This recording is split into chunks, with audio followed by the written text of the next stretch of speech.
Muy buenas tardes para todas las personas conectadas que nos acompañan en esta sesión de junio por la transmisión de Facebook Live aquí en la sala Zoom y para quienes nos verán en diferido.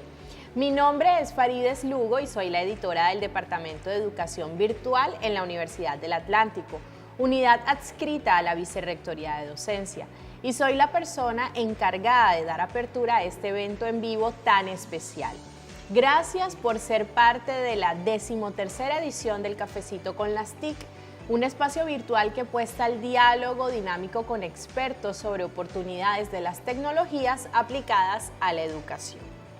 Como es costumbre en Cafecito con las TIC, las y los especialistas invitados se caracterizan por contar con nutridos recorridos académicos. El conferencista de hoy no será la excepción. Emanuel Ortiz se ocupará de reflexionar sobre cómo nuestra creciente dependencia a la tecnología ha aumentado nuestra vulnerabilidad en el mundo digital y nos expone día a día a diferentes tipos de amenazas cibernéticas y sobre todo a la fuga de información.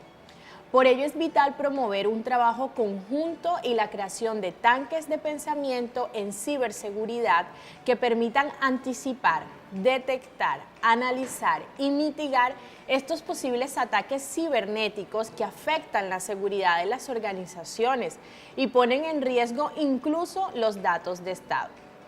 Frente a esto, la comunicación y las tecnologías deben estar orientadas a regular la conectividad digital avanzada, como lo son las experiencias con el metaverso o el Internet de las cosas. Estaremos muy atentos, profesor Ortiz, al desarrollo de este tema y su valioso aporte en esta tarde. Gracias por estar aquí, por aceptar esta invitación y regalarnos su tiempo y experiencia. Es todo un honor tenerlo con nosotros esta tarde. Paso rápidamente a presentar la agenda del día. Nos encontramos en la apertura, luego estaremos en la instalación a cargo de la profesora Claudia Baloco Navarro, jefa del Departamento de Educación Virtual. Hacia las 4:45 de la tarde tendremos el inicio de la charla titulada Ciberseguridad e Identidades Líquidas, llamado a toma de decisiones y acciones por parte del profesor Emanuel Ortiz. A las 5:30 abriremos el espacio para la sesión de preguntas y respuestas, un espacio muy importante para que el público tenga la oportunidad de participar.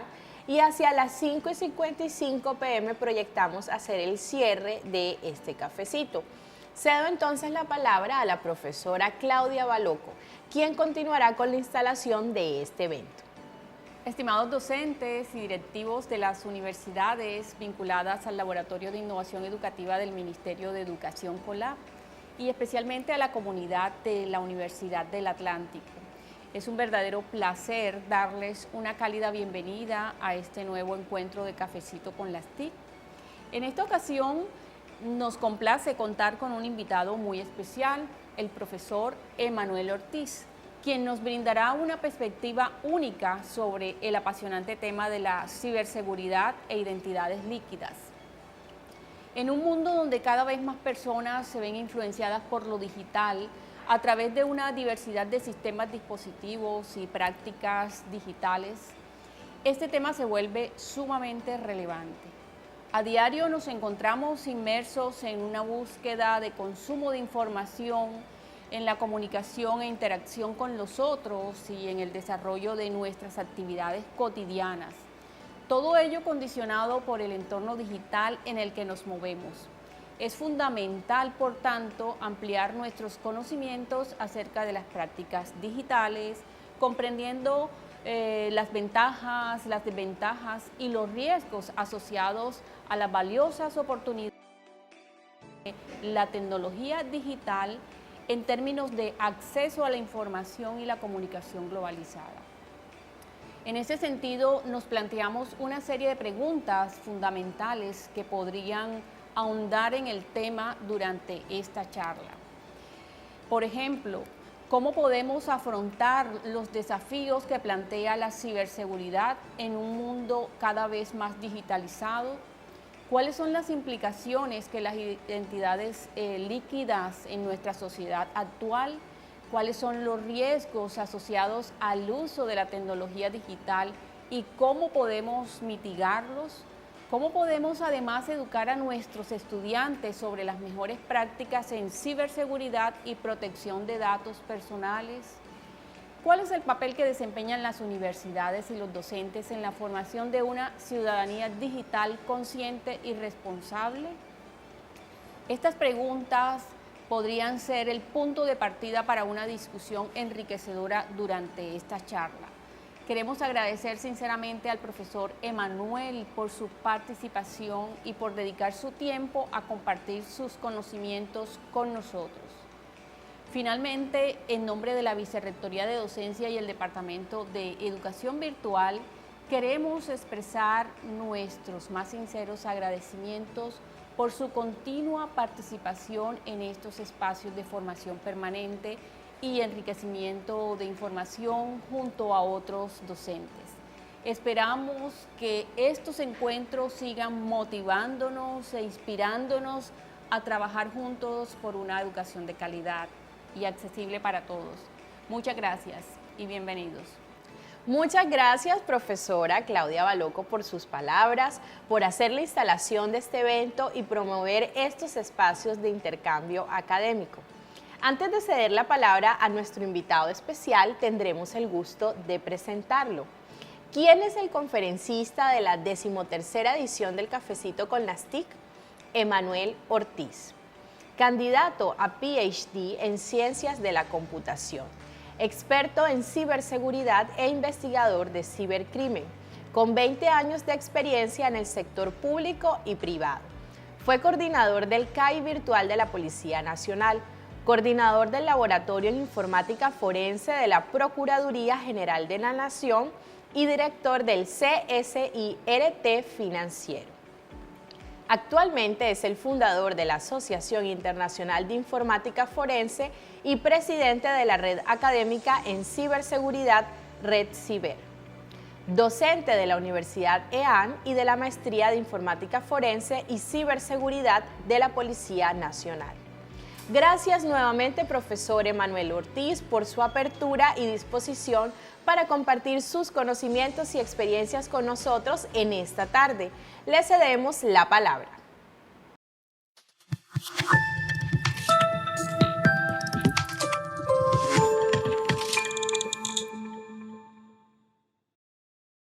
Bueno, muchísimas gracias por estar el día de hoy acá reunidos. Bueno, un cordial saludo a todos ustedes, a la Universidad en conjunto del Atlántico, quien permitió y quien a sus veces está generando este espacio Cafecito con las TIC. Y pues de alguna manera también muy especial un saludo a la doctora Claudia Baloco, quien es la directora del Departamento de Educación Virtual de la Universidad, y a su vicerrector Alejandro Urieles. Es para mí estar acá un honor compartir con ustedes este espacio.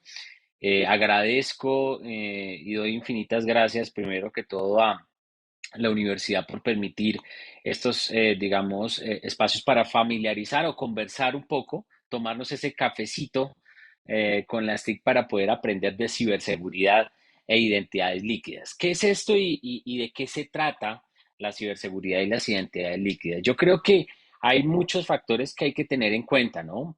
Generalmente pensamos que la ciberseguridad es algo netamente de las herramientas, netamente de lo que vivimos en el día a día, pero esencialmente vemos cómo cada uno de estos factores están asociados a la vida real y esa vida real que nos invita realmente a mirar en todo el espectro de la palabra, en todo el aspecto de la palabra, cómo nosotros nos comportamos tanto en la vida física como en la vida virtual o en la vida digital.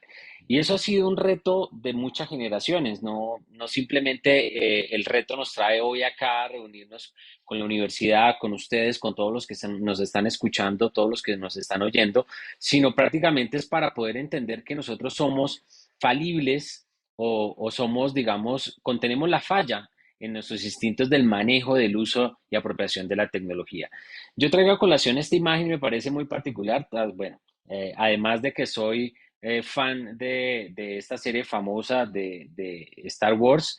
Quiero invitar al diálogo, de la reflexión de cómo la ciberseguridad no es un camino, sino es el camino para poder mejorar en el campo de las tecnologías, en el campo del uso de esas tecnologías y en el aprovechamiento de las mismas. Y eso lo hemos visto, digamos, básicamente en el día a día, en lo que, digamos, nos trae acá en este instante, el interés por conversar, por hablar de estos temas que generalmente nos causan una intriga, o nos causan cierta, digamos, incertidumbre o zozobra de qué está pasando en el mundo, ¿no? Y eso me trae hoy, después de cierto tiempo de estar acá, digamos, hablando y pertenecer a la docencia y ser parte de lo que es la ciberseguridad. Entonces, esa es, digamos, que mi historia y lo que de alguna manera ha tejido el comienzo de cómo me creé o cómo desarrollé diferentes capacidades y habilidades que ustedes y todos podemos desarrollar en el corto, mediano o largo plazo, cuando, digamos, de alguna manera estemos nosotros enfrentándonos a algún riesgo, a alguna situación. Dicen por ahí, hay tres aprendizajes en la vida. Uno, cuando te capacitan, y te entrenas y haces memotecnia y aprendes muchas cosas en materia del uso de la tecnología o de ciberseguridad. Pero más que todo, hay otra muy esencial, que es cuando te sensibilizan, que es la segunda, ¿sí? Esta fase o esta capa introduce, digamos, las maneras de cómo los seres humanos nos enfrentamos a distintos tópicos en la vida, y sucede lo que sucede en la vida real cuando dice Amparo Grisales Mericé. Eso es, digamos, la sensibilización. Y hay una tercera, que es la toma de conciencia. Generalmente, cada uno, cuando estamos por allá en alguna clase, en algún evento, en alguna situación, dice, me pasó a mí o le pasó al amigo de un amigo. Entonces, esa es la última fase de poder aprender de ciberseguridad. Entonces, yo siempre traigo una historia muy particular, y la historia radica en poder, digamos, hacer una analogía de lo que sucede también en el medio ambiente, digamos, en la fauna, digamos, en la vida silvestre de los animales, y en este caso, pues lógicamente en la vida marina. Al lado izquierdo aparece una foquita muy relajada ella, en su primera escena, diciendo, bueno, sí hay riesgos, pero pues no pasa nada, me voy a tomar otro cafecito, ¿sí? Entonces, todos esos elementos involucran de pronto lo que es la ficción de la vida real. Creemos que eso solamente pasa en las películas, creemos que solamente pasa en TNT, y sabemos que pasa realmente en nuestras vidas, en nuestras situaciones. A quien no le han clonado la tarjeta de crédito, a quien no lo han llamado haciéndose pasar por una persona, a quien no la han llamado hoy en día con inteligencia artificial, que eso lo vamos a discutir más adelante, de cómo suplantan hoy en día a las personas a través de inteligencia artificial, de cómo algunos ciberatacantes o ciberdelincuentes se hacen pasar por nosotros. Entonces, una segunda escena es, eso no pasa nada, será otro día, el día de mañana, y pues me cuidaré en el ciberespacio y no pasa absolutamente nada. Pero sucede y pasa que la tercera escena nos invita a mirar que hay diferentes riesgos, ¿no? Diferentes riesgos asociados con la vida que tenemos tanto en la parte física como en la parte digital. Y esa sincronía, o esos elementos claves en que aparecen los riesgos desde la parte física y se trasladan a la parte virtual, se masifican y se exponen cada vez más, siempre y cuando nosotros tengamos lógicamente una vida muy activa en las redes sociales, más bien en Internet, en todo el uso de las redes sociales, y donde dejamos información. Y en la cuarta escena, sucede que tanto en la vida física como seres humanos tenemos adversarios, tenemos enemigos, tenemos ciberatacantes, tenemos interesados, competencia para las empresas, para las industrias, de alguna manera, que nos están oyendo y nos están viendo. Y también hay determinados riesgos, amenazas y vulnerabilidades. Esa suma se vuelve un cóctel de cosas, ¿no? Entonces, esa cuarta escena, en lo que puede pasar cualquier cosa o que puede pasar cualquier evento, cualquier situación, de pronto puede trasladarse a una situación que en la vida real puede ser común. Vamos a mirar de qué manera hoy en día este tipo de acciones, este tipo de consecuencias, como por ejemplo lo que está pasando en este caso con la historia de Snuffy. Vamos a ver si es afortunado o desafortunado. 2 weeks ago, the world fell in love with Snuffy the seal, who washed up on shore injured and dehydrated. We now go live to Snuffy's triumphant return to the sea. We are just moments away from releasing Snuffy, the rescued seal, back into the ocean. And now you see it, Snuffy's triumphant return.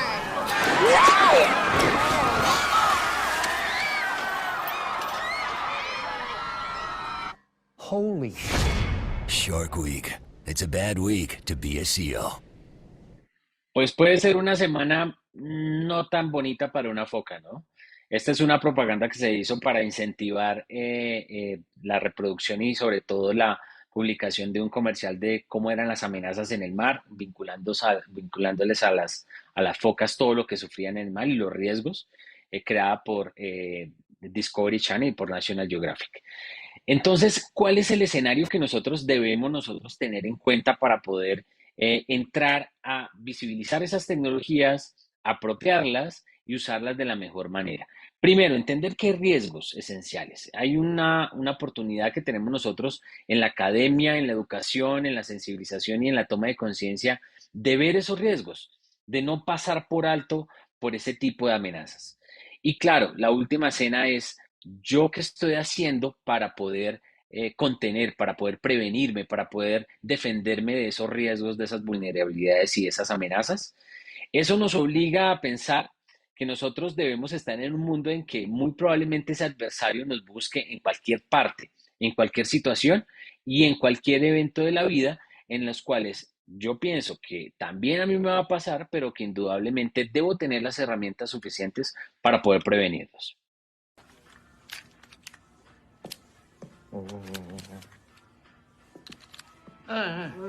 Hey! Hey!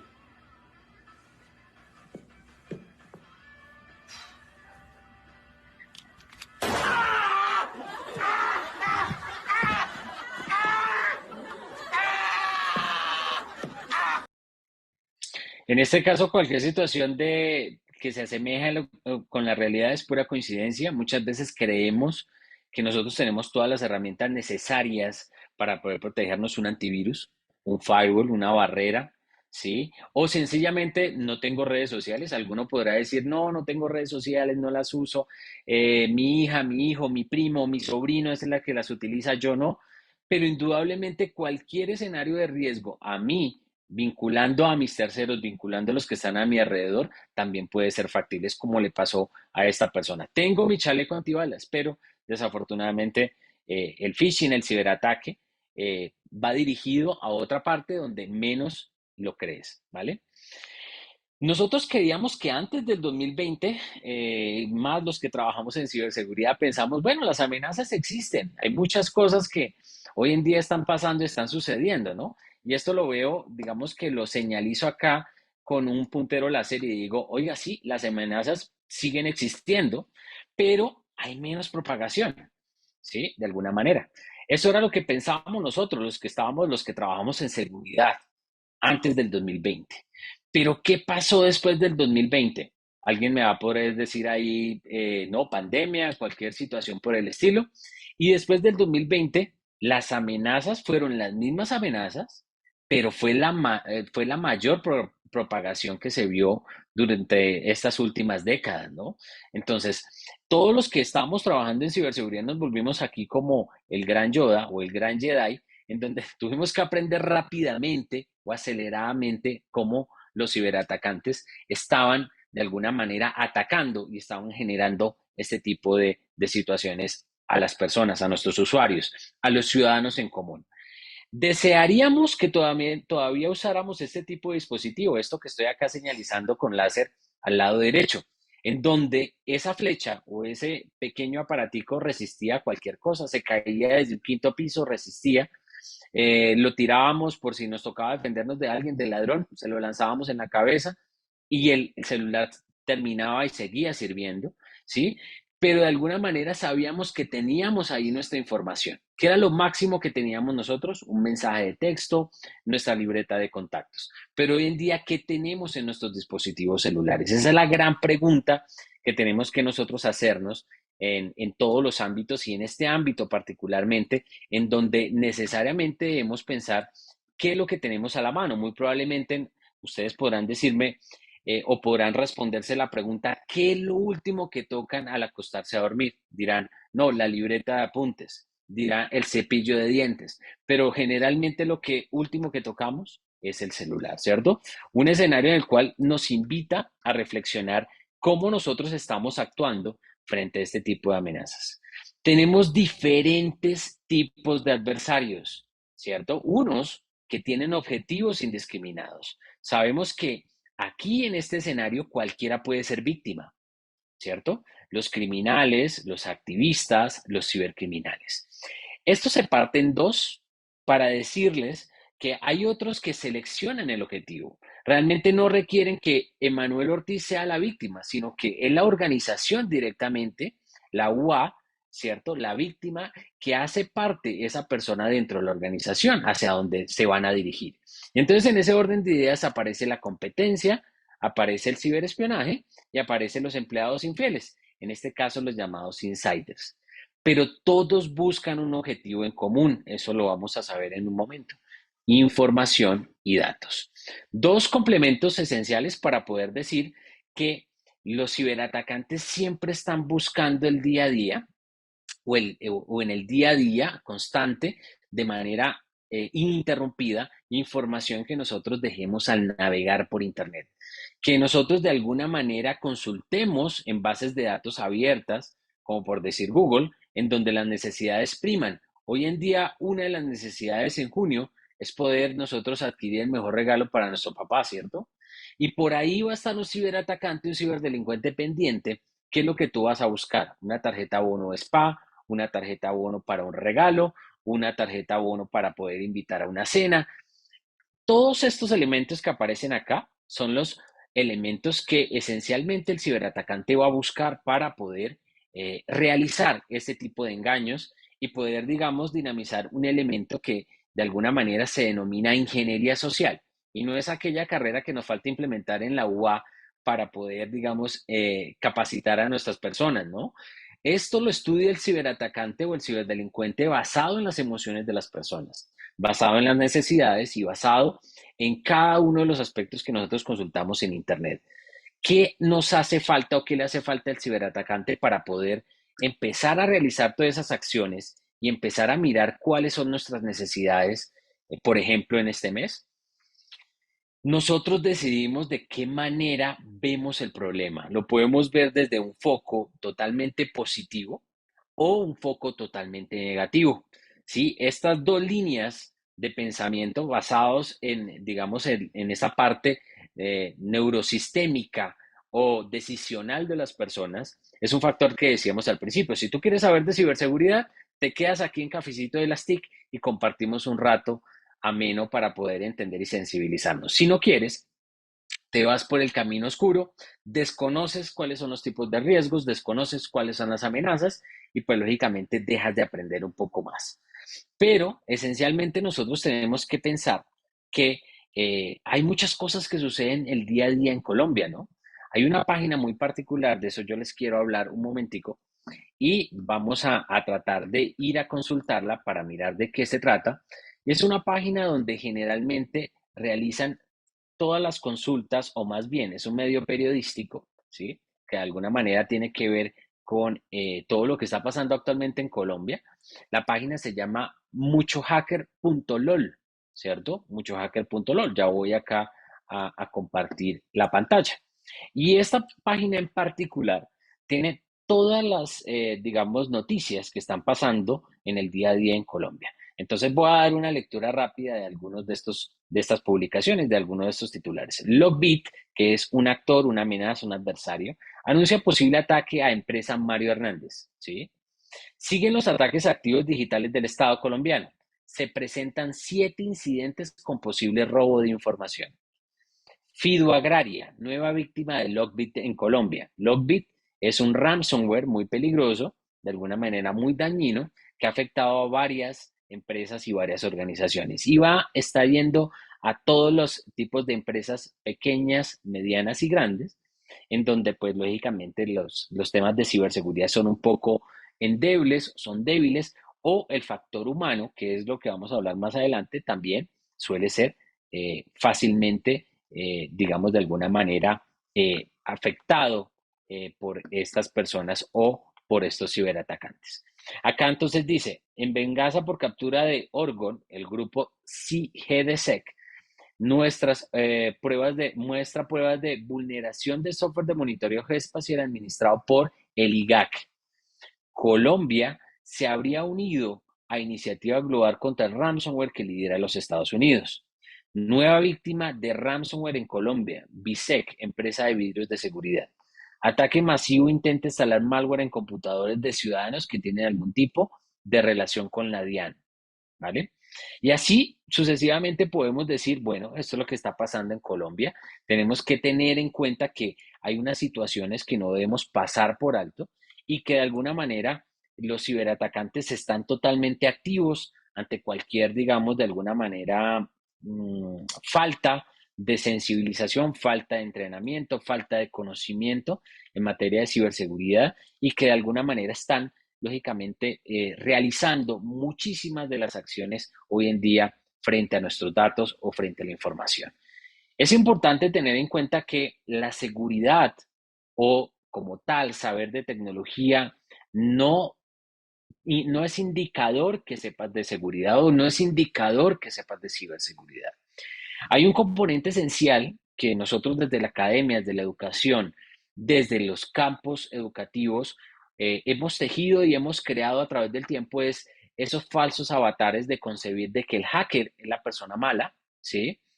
Y que de alguna manera son esas habilidades negativas que de cierta forma se cultivan para poder ejecutar el mal. Y es totalmente digamos, falso ese tipo de aseveración. Al contrario, saber mucho de seguridad no te convierte en un hacker, ¿sí? Te convierte en un especialista, te convierte en un líder de seguridad, pero y también saber cómo reparar o cómo colocar un puente, pues no te convierte tampoco en un ingeniero mecánico o un ingeniero civil.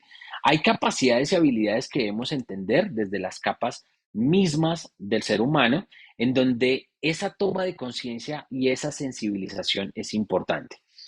Y es un panorama en ascenso. Veamos aquí, señalicemos con esta lupa, en donde nosotros miramos que el cibercrimen es un escenario que sigue elevándose y por eso hoy en día se está creando la Agencia Nacional de Seguridad Digital en Colombia, donde se ha visto que la relación de la tecnología frente a lo que es el cibercrimen o el ciberdelito ha aumentado. Esto en un 70%, considerando que el 2022 fue el rezago de lo que quedó en pandemia y 2023 es el repunte de los ciberatacantes en el uso de nuevas tecnologías, como por decir el Internet de las Cosas, como por decir las tecnologías disruptivas, llámese blockchain o llámese metaverso, como lo vamos a mencionar más adelante, o llámese la tecnología cuántica, cosas así por el estilo, de alguna manera, los ciberatacantes pues lógicamente están usando hoy en día para poder afectar nuestros datos. Hay un elemento fundamental que no quiero que pierdan de vista. Este va a ser objeto de quiz. ¿Cuáles son las tecnologías de autenticación? Una tecnología de autenticación que captura nuestra imagen, podemos decir y alzar la mano cuántos manejamos TikTok, cuántos manejamos Facebook, cuántos manejamos WhatsApp. En una capacitación les pregunté abiertamente quiénes manejaban WhatsApp pero no Facebook y la mayoría dijeron, alzaron la mano y los otros también alzaron la mano.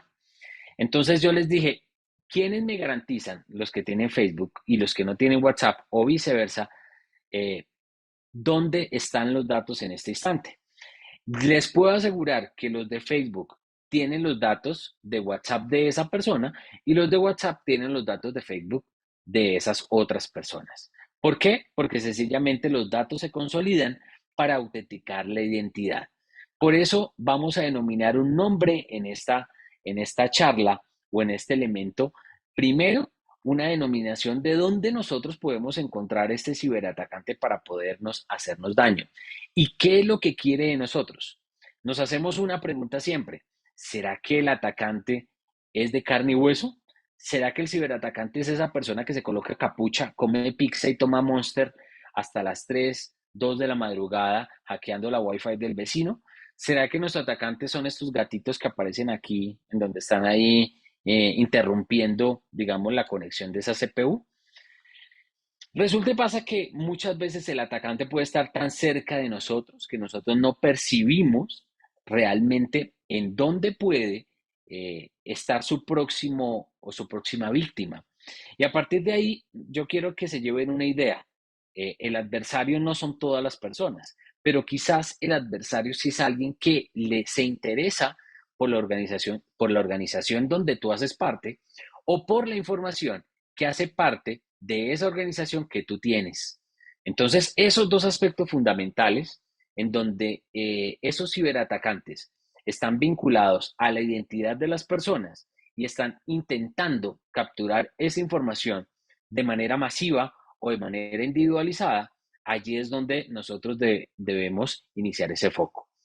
Entonces, uno de los aspectos principales es comprender que el ciberatacante puede estar al lado de nosotros. No estoy diciendo que ahora miren a los compañeros y a los colaboradores como sospechosos, pero sí estoy diciendo que muchas veces puede que esté ahí al lado de nosotros. Pero la ciberseguridad es como lo muestra este tipo de videos que nos va a reflejar un poco de que sí, efectivamente, los empleados infieles sí existen o los insiders sí existen.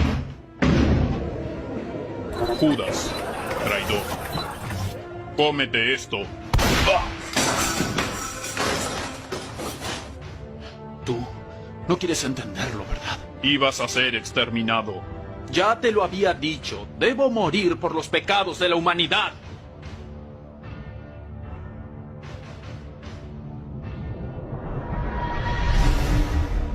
Mi misión es protegerte. ¡Basta! ¡No mates a Judas! Judas es el traidor. Lo sé.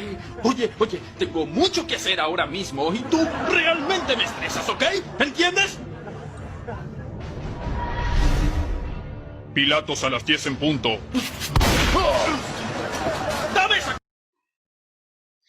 Entonces, fíjense que lo que habla el video no tiene nada que ver con una crítica a la religión ni nada por el estilo.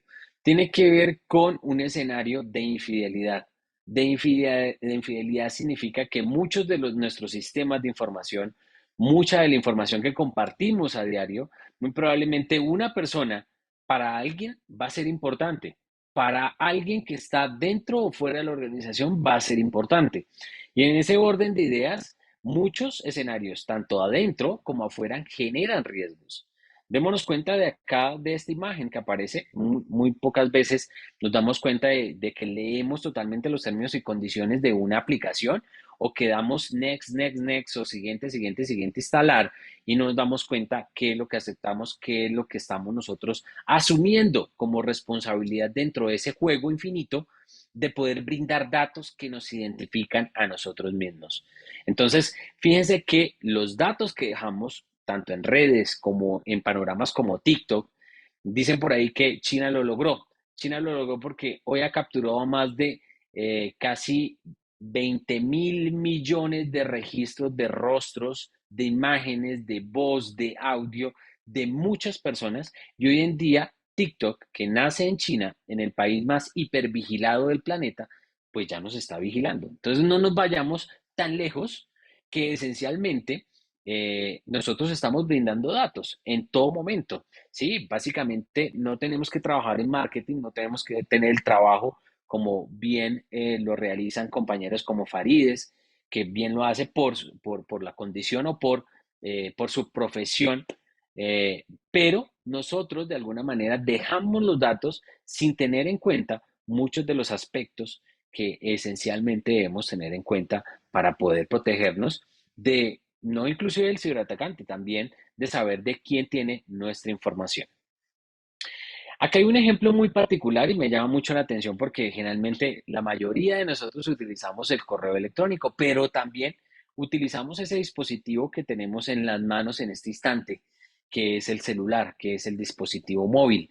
Y generalmente nosotros cuando vemos una promoción, vemos una oferta, vemos un mensaje de texto corto en donde nos dice, tú puedes ser el ganador 344.000 que hemos nosotros premiado este año a través de la oferta entre Grupo Caracol y Olímpica y SAO a través de este mensaje ganador. Haz clic y diligencia tus datos.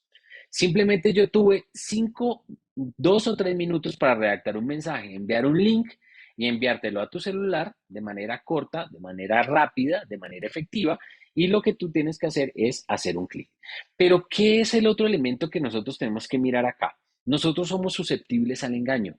Desde mucho antes, y eso sí, desde que siempre hemos sido el país del Sagrado Corazón, creemos en todo, digamos, en la gracia divina de que algún día me va a ganar la lotería y efectivamente, pues lógicamente la emoción juega más a favor de esos elementos y sentimientos para poder capturar la información. Y esto se denomina phishing, que es la captura de información, de credenciales, de información confidencial, de información profesional, laboral, que puede estar seducido acá.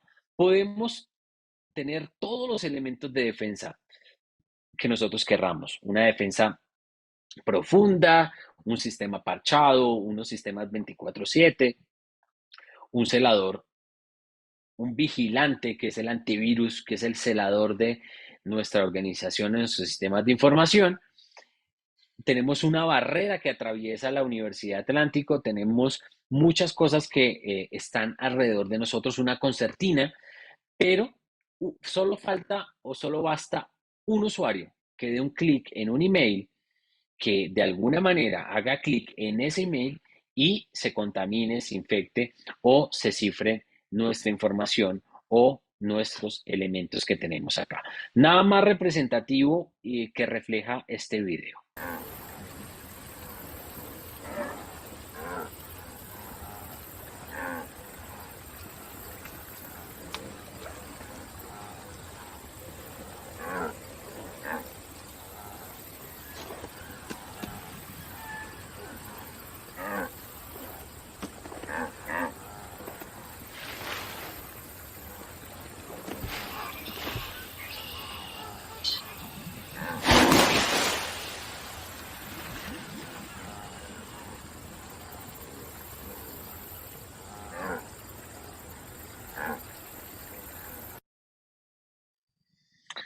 Muy representativo y refleja muchísimo, ¿no? Cada año casi 20.000, 25.000 Serengetis 25.000 news atraviesan el Serengeti, donde más o menos otro tanto, 1.500 o 2.000 cocodrilos consumen más de 2 comidas en el día.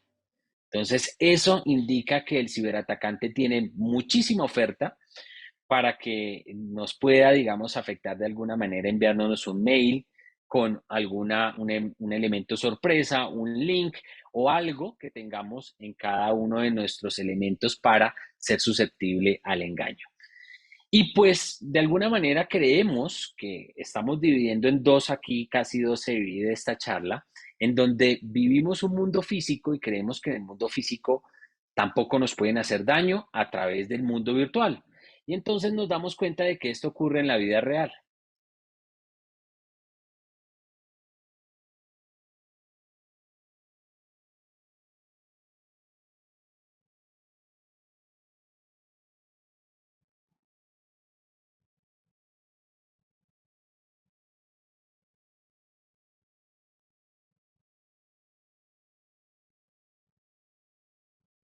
Un simple dispositivo puede capturar datos en tiempo real, enviarlos a través de mensaje de texto o a través de elementos de Bluetooth a un comando y control que va a tener un ciberatacante a 10 o 15 metros de un cajero electrónico automático para poder capturarnos datos sensibles. Ahora sí, conversemos, dicen por ahí, si me afecta el bolsillo, me afecta mi conciencia. Hombre, ¿por qué no le puse a Manuel ese día que estábamos en Cafecito con las TICs hablando un poquito de ciberseguridad? Hubiese evitado que esto pasara. Bueno, cuando nos suceda a nosotros, muy probablemente nos afecta. De cara a todo lo que estamos hablando, siempre hay unos retos y unos desafíos en aprendizajes propios, en aprendizajes individuales, en aprendizajes colectivos. Y uno de los principales retos y desafíos que hoy nosotros como docentes, nosotros como expertos, nosotros como investigadores, nosotros como profesores, maestros, instructores, facilitadores, orientadores, está comprender el reto y el desafío, no tenerle miedo al desafío, apropiar y amar, apasionarse por ese desafío e involucrar la ciberseguridad en el desafío y el reto. Nosotros estamos totalmente en toda parte. Yo creo que la mayor palabra que se menciona es ChatGPT por toda parte, y hoy precisamente estaba en la Cumbre Nacional de Inteligencia Artificial que se celebró acá en Bogotá, muy cerca, no bueno, muy cerca inclusive acá de mi casa, en Movistar Arena, en donde muchos de los factores se tuvieron en cuenta de cómo la inteligencia generativa podía generar cambios en el ecosistema tanto de educación y de empleo en Colombia. Pero eso involucra un reto. El reto involucra cómo nosotros nos vamos a enfrentar a ese nuevo desafío en todos los campos, en toda la materia y en todo el sentido. Tanto ustedes como discentes, como la persona que está oyendo y viéndome, como nosotros de cómo vamos a generar esa sinergia en el cual la inteligencia adaptativa y generativa nos vincula a un mundo que necesariamente debemos atravesar. Y aparece en la mitad la ciberseguridad, un escenario fundamental para poder vincular. Les hablé hace un momento de que a una persona la suplantaron, a un locutor lo suplantaron, una persona que ya se había retirado del medio, y lo suplantaron y le crearon totalmente un speech completo o un diálogo completo, un párrafo completo para promocionar una marca representativa. A esta señorita famosa también le hicieron una llamada falsa de rescate a su madre, su mamá casi le da un infarto, ¿sí? Pensaron que estaba secuestrada y fíjense que era un tema de suplantación de identidad a través de la voz, y esto utilizando la inteligencia artificial. Entonces, en ese sentido, antes sabíamos que la identidad que tenemos nosotros, tanto en redes como en los sistemas de información, como en las plataformas, como en las redes sociales, como en el sistema que estamos utilizando en este instante, tenía un parámetro fijo de seguridad. Hoy en día tenemos los que trabajamos en ciberseguridad un gran reto, y también los docentes que no trabajan en ciberseguridad otro reto, para poder vincular que la identidad ya antes era física y digital. Hoy el mundo involucra en un concepto la identidad o lo que actualmente consideramos como identidad, y es lo denominado como identidad líquida. Líquida en su aspecto, líquida en su forma, líquida en su sentido, que desaparece. Como puede estar acá, como puede ser transparente para todo el mundo, como puede agotarse, como puede ser muy fluida, como puede ser inagotable. Entonces, en ese orden de ideas, la identidad es el principal reto que tenemos nosotros hoy en día. Fíjense que hoy tenemos dos tipos de identidades: la física, la que consideramos nos identifica como seres humanos, y la digital, un ambiente en donde la mitad es la identidad líquida. No sabemos qué es físico y no sabemos qué es digital. No sabemos si estamos convirtiéndonos en un elemento físico que va a pasar a lo virtual, como es decir, en el metaverso, o como es decir, en la realidad aumentada, o como es decir, en la metaeconomía o en la criptoeconomía, como ya lo denominamos, y en donde esencialmente tenemos que pensar en cómo nosotros estamos siendo observados. ¿Ustedes se acuerdan del león del Metro Golden Mayer? Miren, así le tomaban la foto. Bueno, esto es un fake, ¿no? Esto es lo que cree la gente que sucedía. O muy probablemente esto es un doble fake. Esta es una cámara hiperbálica, ¿no? Entonces, allí no van a meter al león del Metro Golden Mayer. Lo que quiero dar a entender acá es que no sabemos qué pueden hacer con nuestra identidad. Llámese voz, morfología, porque hoy en día ya los rasgos faciales. Esta videollamada Zoom prácticamente puede estar calculada con un algoritmo para después reproducirla con inteligencia artificial, si es suficientemente el algoritmo milimétricamente aceptable o exacto para poderlo hacer. Esta es otra imagen que involucra de dónde somos y cómo venimos. Nosotros podemos pertenecer a una especie que son los seres humanos, pero indudablemente eso que es innato del ser humano, finalmente se está trasladando a esa identidad líquida, una identidad que muy probablemente hoy me considere como parte de la especie, mañana de pronto no tanto, y pasado mañana quizás de pronto ya desdibujado del mapa, ¿no? Porque finalmente, acuérdense que a través de esta combinación de tecnologías, llámese IA, llámese metaverso, llámese blockchain, llámese cripto, todo lo que está pasando en este mundo hiperconectado, pues lógicamente podemos tener hasta múltiples identidades, ¿cierto? O 1 millón de identidades que se van a llamar identidades líquidas o identidades desde el mundo físico o físico y digital, como es la identidad digital, ¿cierto? Entonces, en ese orden de ideas, también pensamos, no, echémosle la culpa a ChatGPT. ChatGPT que hoy ya nos obligó a muchos de los docentes a no dejar trabajos y ensayos en casa, análisis críticos, porque finalmente ChatGPT nos ayuda mucho. Pero esencialmente estamos o utilizando la herramienta para poder mejorarla o para poder mejorarnos como seres humanos, o necesariamente estamos nosotros utilizando la herramienta por usarla y simplemente estamos atribuyendo esos dos aspectos.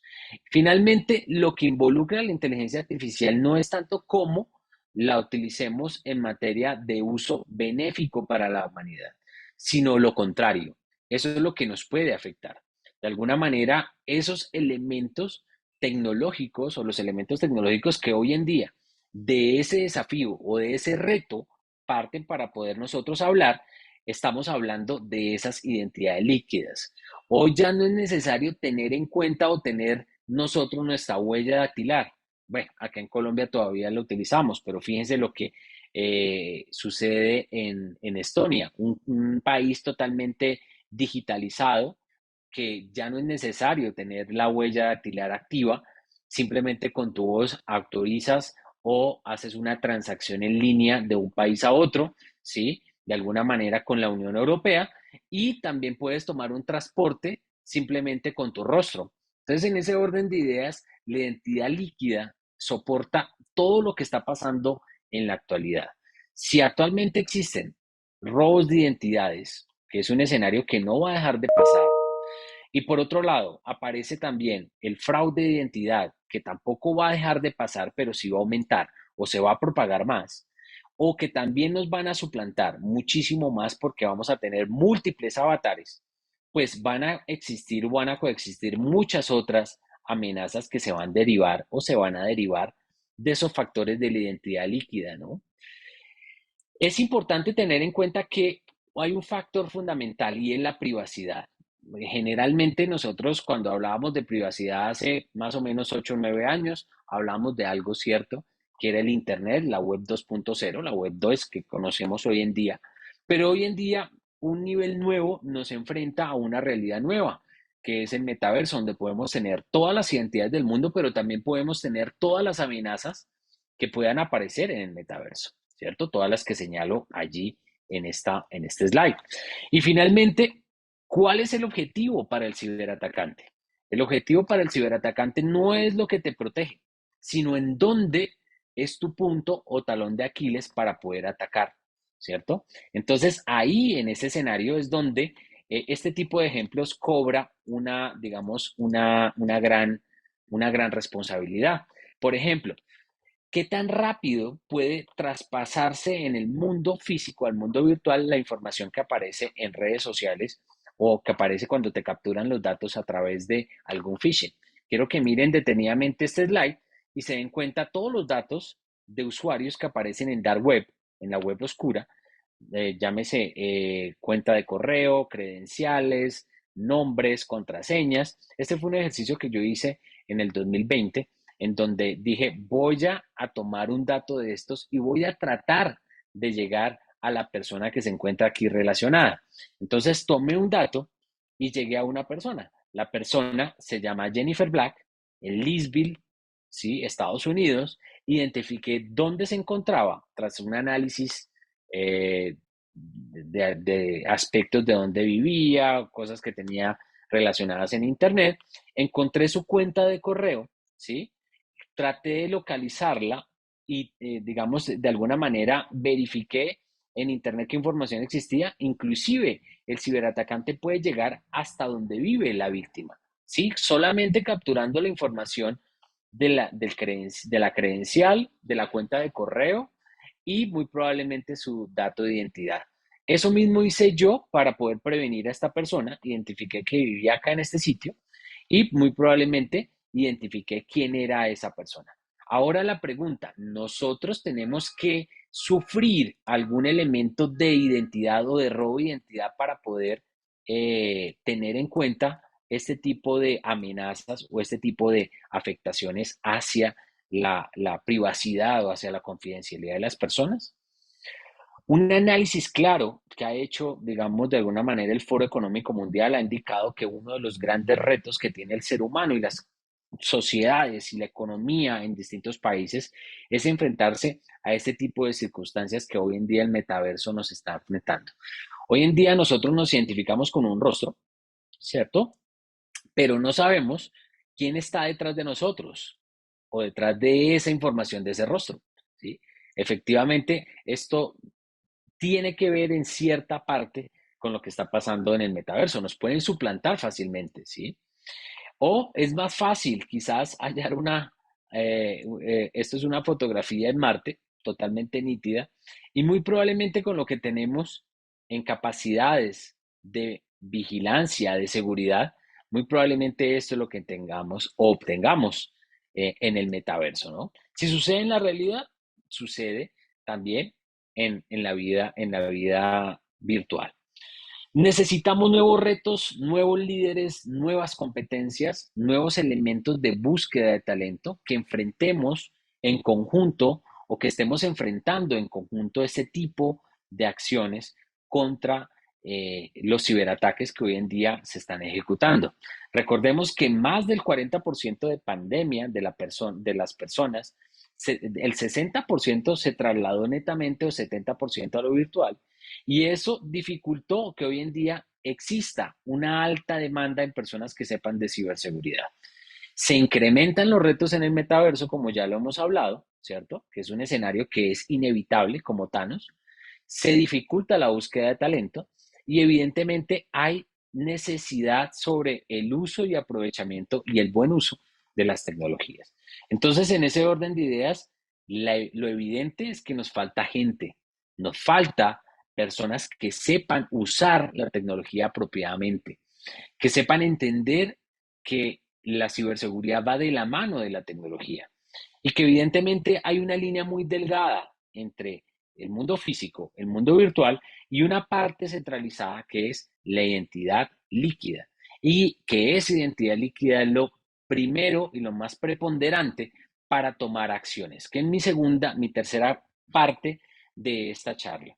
¿Cómo tomamos acción y cómo tomamos decisión? Dos factores fundamentales.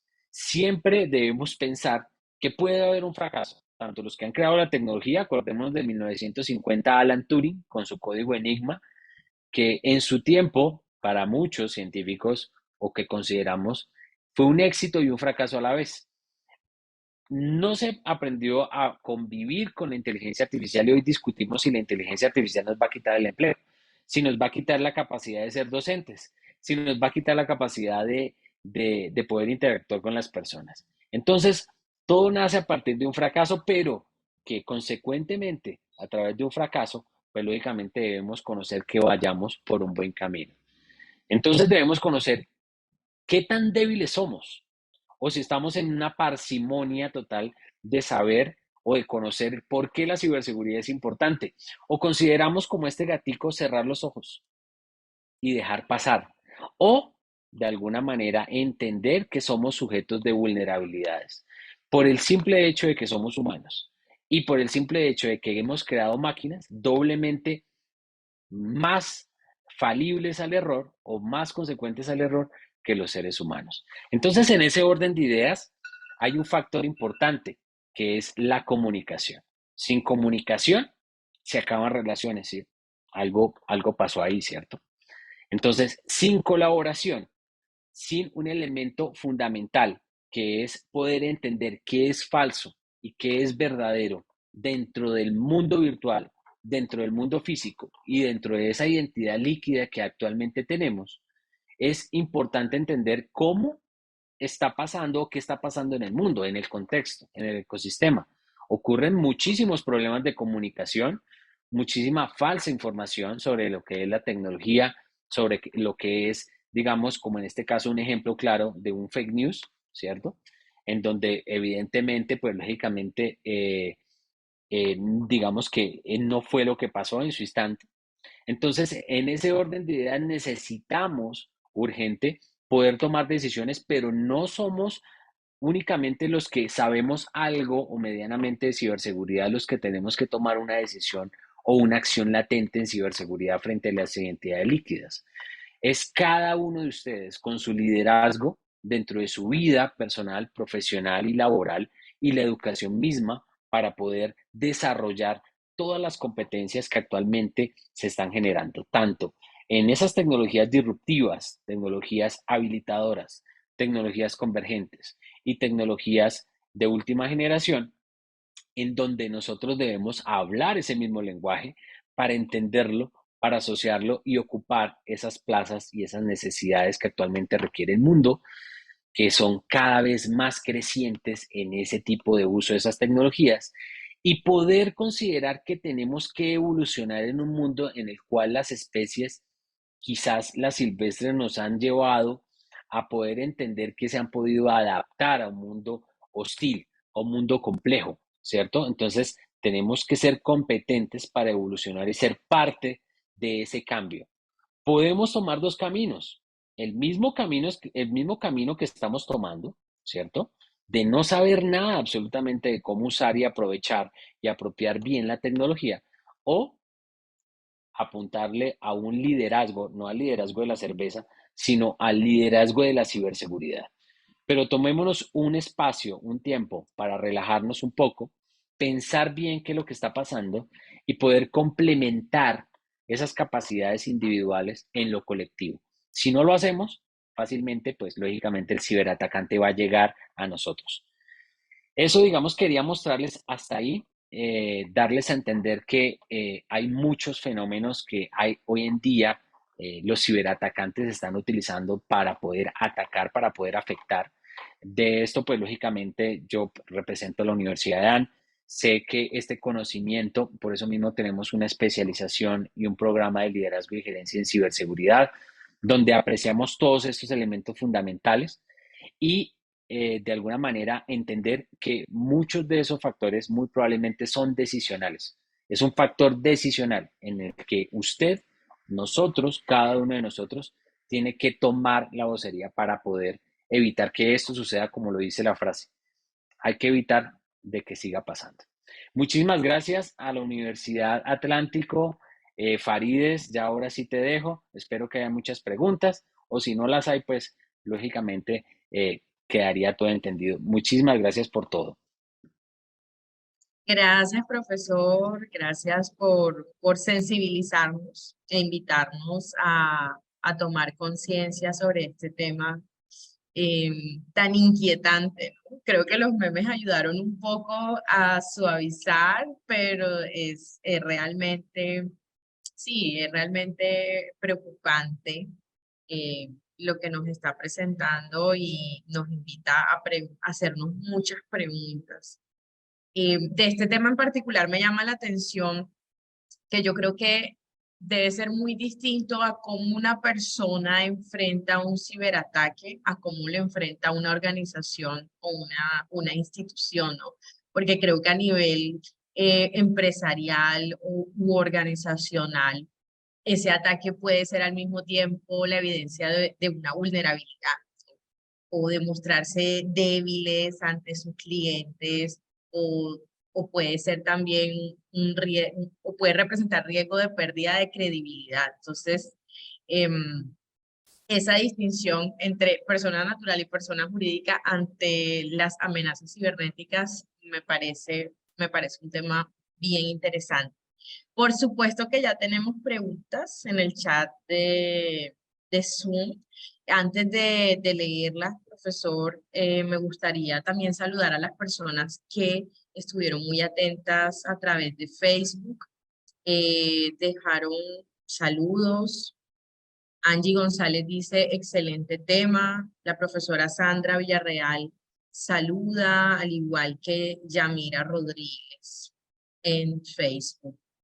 Y en Zoom tuvimos 3 preguntas hasta ahora. La primera de Verónica de la Hoz. Ella dice, ¿cómo están las políticas de protección de datos aquí en Colombia y cuál es la penalización en tiempo por ese delito? Y no sé si quiere irle respondiendo o leemos las 3 preguntas y de pronto trata de englobar, profe, ¿qué Yo creo prefiere? que vamos a contestarlas en el orden. Listo. Para Verónica de la Hoz, existen desde luego políticas que actualmente el Estado colombiano ha liderado y ha gestionado y ha desarrollado en común, tanto protectivas como sancionatorias. Entonces, esas protectivas o protectoras de ese bien jurídico, por decirlo así, o ese bien de la privacidad, de la intimidad, del buen nombre, de la integridad, de la honra, del buen nombre de la persona, se ha aumentado un poco más en materia de la parte sancionatoria. Tenemos una ley de protección que es la ley 1581 del 2012. ¿Sí? Esa ley se creó con la finalidad de proteger los datos, la información de cada uno de los ciudadanos. Y precisamente esto viene muy bien al caso, porque va a participar también en un evento con la SIC, la Superintendencia de Industria y Comercio, que es la entidad reguladora que hace que esos elementos de la ley 1581 se protejan en la industria, en el sector privado público y en las personas naturales y jurídicas. Entonces, en ese orden de ideas, sí hay una sanción regulatoria, protectiva y sancionatoria. Y la sancionatoria es la que, digamos, castiga esa parte, esa penalización que indicas, Verónica, en esta pregunta. Y hacia la penalización en cuanto al tiempo, muchas de las penas tasadas por la afectación a los datos de manera dolosa o de manera que se le argumente o que se le indique si efectivamente esta persona fue con dolo y actuó de esta manera, porque recordemos que el último ratio o la última razón es el derecho penal, que es el castigo final que existe. De ahí para atrás, sanciones administrativas, económicas. Entonces, en ese orden de ideas, las penas oscilan entre los 15 y los 20 años, dependiendo de cuál es el tipo de afectación, ¿sí? Generalmente.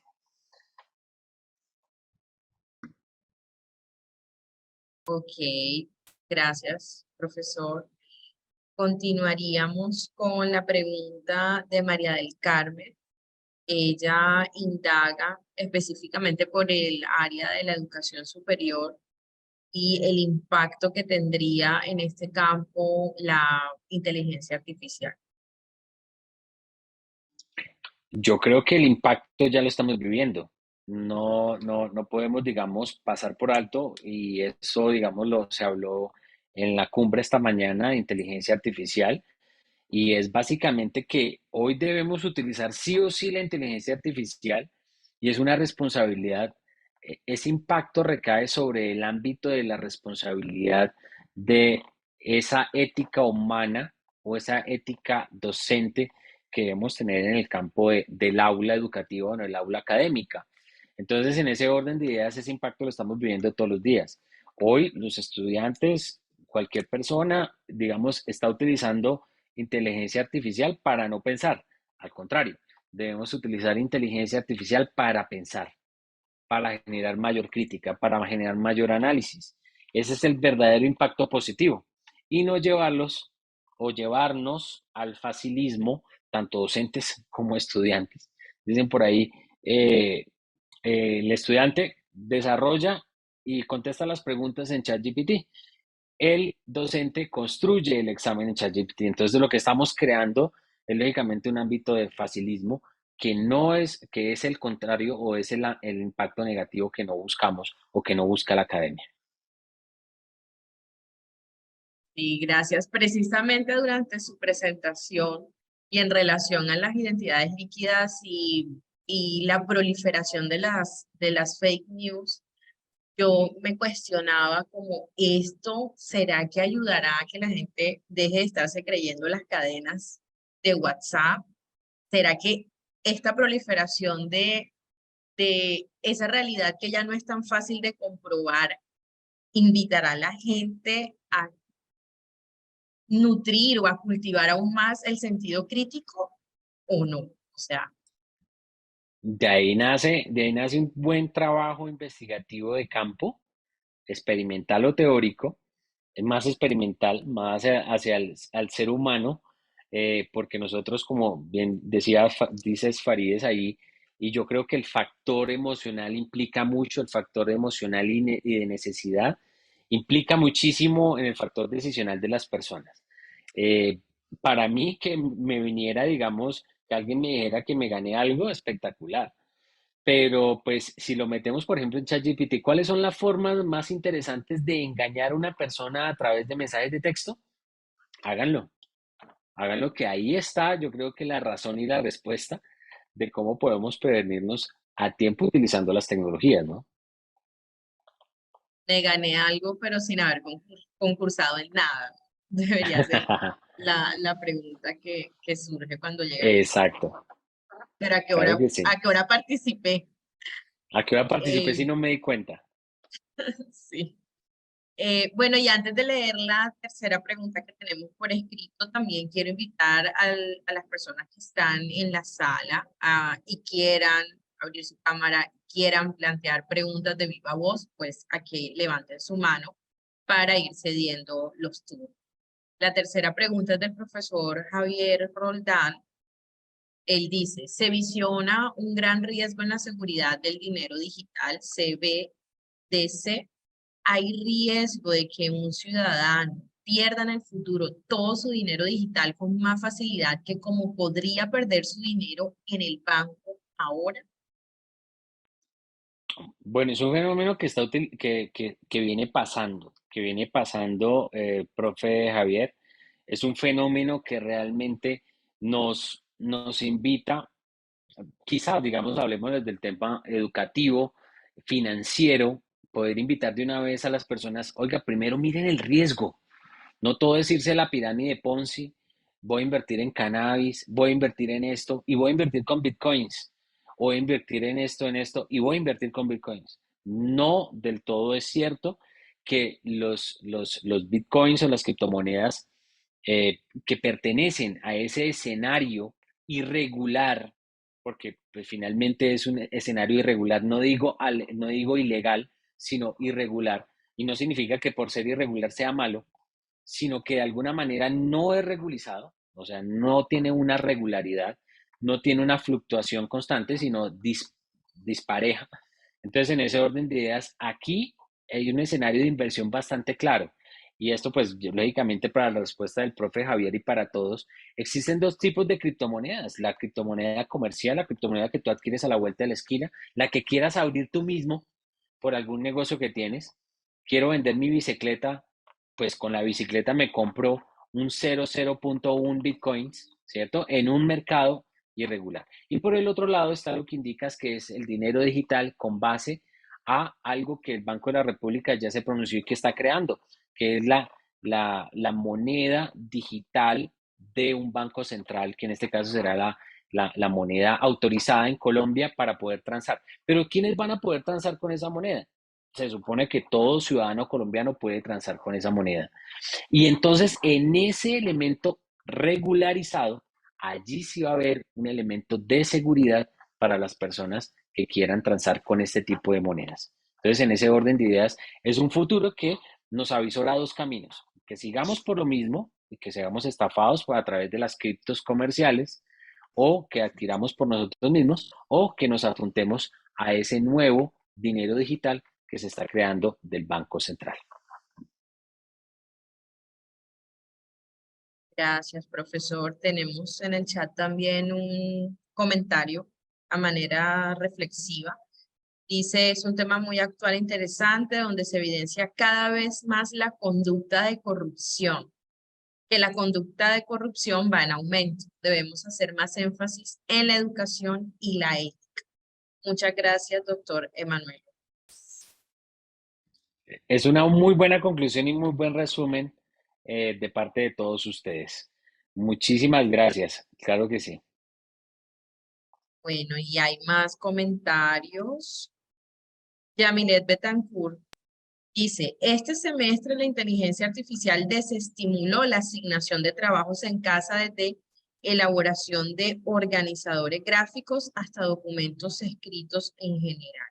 Ahora bien, en este punto algunos docentes estarían satanizando o en su defecto romantizando y subestimando el uso de las inteligencias artificiales en la formación académica de los estudiantes.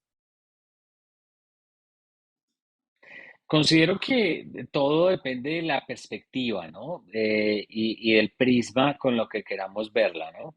Nosotros podemos desde la academia, primero que todo, enseñar en valores y esos escenarios en los cuales esos factores humanos se mezclan con los factores de emoción frente a si es bueno, si es malo, quizás de alguna manera nosotros entramos en un campo que para muchas personas puede ser muy malo o puede ser muy bueno, es como por decir a alguien que critiquemos a los influencers sabiendo que hay muchos influencers muy buenos y que generan muchas cosas en la vida de hoy, en la vida actual. Entonces podemos decir lo mismo en la inteligencia artificial, la podemos criticar totalmente para todas las áreas, para el arte, para la belleza, pero lo que importa no es el vehículo, sino el cómo lo utilizamos. Entonces ahí es donde nosotros tenemos que entrar a hacer un énfasis pedagógico en ese sentido. Se me acaba de venir un flash así impresionante. Recuerdo que en el bachillerato yo tenía un profesor de mecanografía y nos enseñaba a escribir con máquinas de escribir y él criticaba mucho los computadores que pues estaban llegando a las escuelas y a las casas y él lo criticaba precisamente como por la falta de esfuerzo. Le parecía que era una falta de esfuerzo absoluta escribir en un ordenador, no tener que separar manualmente las palabras, entonces no aprender a hacer la correcta división silábica de las palabras. Y acabo de tener ese recuerdo precisamente porque creo que también hay una crítica natural y orgánica a las nuevas tecnologías que nos facilitan, porque se ve también como inmediatamente como una pereza que surge ahí, ¿no? Por ese apoyo. Pero indudablemente, entonces los esfuerzos intelectuales vendrán por otro lado, o vendrán pues nuevos retos que harán siempre irreemplazable, yo creo, lo humano, de alguna manera. No sé si estoy siendo muy optimista. No, desde luego que no, Farideh, y yo hago parte de esa clase de mecanografía. Y sí, y efectivamente, o nos tocaba taparnos los ojos o colocar la cintica negra en las teclas, Sí. ¿no? Y hoy en día se me facilitó, hoy digamos que escribo fabulosamente en computador, hago mis cosas fabulosamente y fue una ventaja. Se veía como una amenaza y se volvió una oportunidad, digámoslo así, para poder mejorar. Sin duda. Creo que el profesor Elmer nos está preguntando por qué las organizaciones no socializan en el tema de la ingeniería social. Todavía, estimado ingeniero Elmer, todavía consideramos que la ingeniería social es una carrera, dicen por ahí, pero es una carrera contra el tiempo de que la organización puede que le estén haciendo ingeniería social en este instante. Existen dos clases de empresas, dicen por ahí, lo dice John Chambers, dice las que saben que los atacaron e hicieron algo y las que no saben absolutamente nada. Entonces ahí está la respuesta. No conocen, no saben, es porque los siguen atacando y no se han dado cuenta. Hola Farides, me regalas un espacio para preguntar. Ay, por supuesto. Por supuesto, Bueno, profe. muchas gracias. Igual como docente de la Universidad del Atlántico, pues tenemos muchas dudas con respecto a estos temas de seguridad. Y como decía al principio, estamos en un mundo que para nosotros se ha vuelto híbrido. No podemos ignorar lo virtual, nos encanta lo presencial, nos encanta vernos, estar cerca, saludarnos de la mano, de besos. Entonces, digamos que como hablábamos en un cafecito anterior, este mundo es híbrido. Y todo, tanto lo presencial como lo virtual, tiene unos riesgos, ¿verdad? Entonces, ahorita hablábamos de unas competencias y hoy hablamos de otras competencias. Entonces, me gustaría, Emanuel, que nos comentaras de acuerdo con tu experiencia y a nivel de educación superior, esas competencias que necesitamos como docentes, porque es que cuando hablamos de desarrollar clases virtuales o crear nuevos ambientes para que nuestros estudiantes aprendan, estamos adquiriendo unas nuevas competencias. Pero eso en el ámbito educativo. Y en la vida real nosotros estamos haciendo transacciones, estamos haciendo compras y ahí también tenemos unos riesgos. Esas mismas competencias que nosotros vamos adquiriendo en todas esas actividades que se vuelven cotidianas, entonces, digamos, ¿cuáles son esos temas o aspectos que debemos tener muy presentes? Y de pronto en tu charla, Emanuel, lo decías, muchas veces revisando el contexto, nuestros, digamos, mayores riesgos los tenemos muy cerca de nosotros. Los que mejores nos conocen son los que podrían saber. Y de pronto ahí va la pregunta que hacía el ingeniero Elmer sobre esa ingeniería social que va muy vinculada con estos temas de ciberseguridad.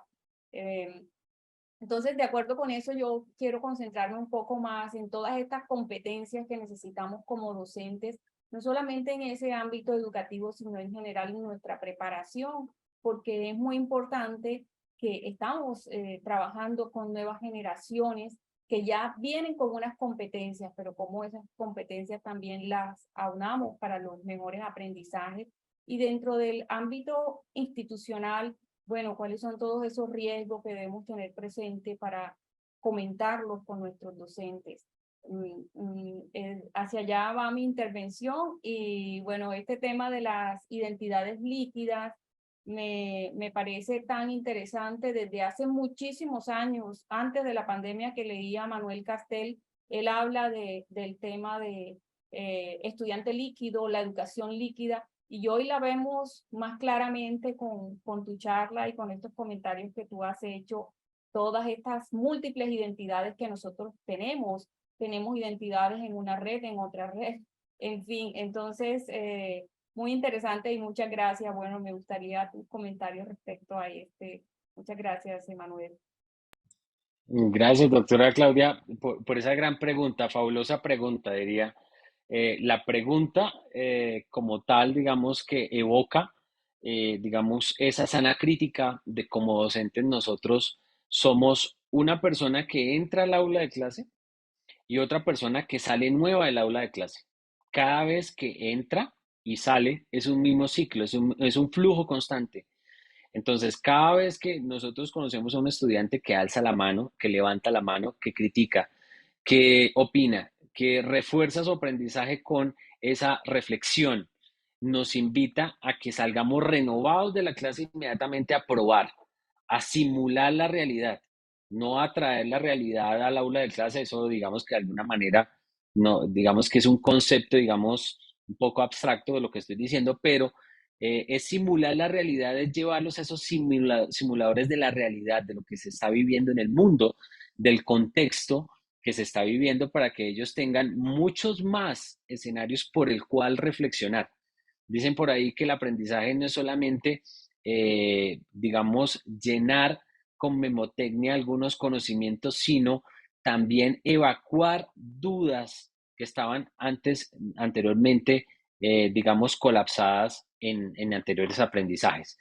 Por eso, digamos, de alguna manera, eso nos invita a que el aprendizaje nuevo de nuestros nuevos sílabus, de nuestros nuevos pensum, de nuestros nuevos currículums, de nuestras nuevas oportunidades transversales, nucleares, lo que sea, nosotros nos basemos en ejemplos o simuladores reales, en experienciales. La experiencia goza de un aprendizaje adicional Entonces, un profesor actualizado, un profesor que simule la realidad del contexto, un profesor que traiga al estudiante y lo invite con esa sana crítica, con ese análisis que enriquezca la charla y genere más dudas, ahí está el componente que quizás intentamos lograr en estas nuevas sociedades y en estas nuevas generaciones. Ese es, digamos que, el reto que tenemos frente al uso de la tecnología, frente al uso de esos nuevos paradigmas y sobre todo de hoy entender que somos líquidos, no tenemos un punto fijo, estamos entre lo físico y lo virtual y muy próximamente, pues lógicamente lo veremos, entonces ya es hora de ir abordándolo dentro de estos ambientes académicos. Gracias, profesor. Yo creo que nos queda un par de minuticos para que pueda atender la última pregunta que tenemos en el chat. La hace Miriam Bonilla y ella se cuestiona cómo se va a saber cuando un trabajo es real y cuando no. No sabemos, no sabemos, Miriam. Yo creo que me corchaste. Pero bueno, hay un artículo, hay un artículo que estoy construyendo, un artículo científico de investigación, que estoy construyendo con una misma tecnología que ha sido o es disruptiva, que es el blockchain, la cadena de bloques. Hace poco dictamos un diplomado en ese tema. Y pues lógicamente fue importante decir algunos apartes, pero no puedo decir mucho más allá porque no lo he completado el artículo. Y tiene que ver con proteger esa identidad líquida. Entonces, esa identidad líquida también es cómo reconocer que realmente en el mundo físico ya lo podemos reconocer, un trabajo que es falso ante la Cámara de Comercio, si tiene RUT, si tiene registros públicos, lo que sea. Y en el mundo virtual existe un medio de comunicación que es blockchain, que es el vehículo, es la tecnología que nos lleva a entender cómo la cadena de bloques puede garantizar la integridad, pero también aquella autenticidad de algún servicio, de alguna persona que está conectada en el mundo digital o que está conectada en el metaverso. Y esa es una de las razones por las cuales estudiar la criptoidentidad es necesaria en todo sentido de la palabra para poder de alguna manera enfrentar esos retos y desafíos de la anonimización o anonimicidad de esos tipos de servicios falsos o ese tipo de empleos falsos. Muchas gracias, profesor. Nos gusta ser puntuales y valorar mucho el tiempo tanto del conferencista como de las personas que nos están acompañando y creo que llegamos súper puntualísimos al cierre de este cafecito. Agradecemos muchísimo, profesor Emanuel Ortiz, este espacio tan enriquecedor, tan provocador que nos ha brindado. Y quiero aprovechar estos últimos minutos para dar crédito a quienes hacen esto posible. Vicerrectoría de Docencia de la Universidad del Atlántico y por supuesto al equipo de educación virtual coordinado por Claudia Baló. En especial a Wilberto Gutiérrez y Gilberto Gómez por los diseños de la identidad gráfica, a los ingenieros Elmer Vega y Juan Manuel Santa Cruz, al productor audiovisual Julián Rangel y a Visual Contenido que posteriormente harán la edición para preservar digitalmente este momento de conocimiento. Podrán consultar la versión editada de este cafecito en YouTube, en nuestro Facebook y en la página web de Educación Virtual también. Gracias a los y las asistentes. Sin su participación nada de esto tendría sentido. Hasta la próxima edición de Cafecito con las TIC, 14ª versión que esperamos preparar para ustedes muy pronto. Hasta luego y muchas gracias de nuevo, profesor Emanuel. Muchas gracias a ustedes, a todas, todes y todos. Gracias.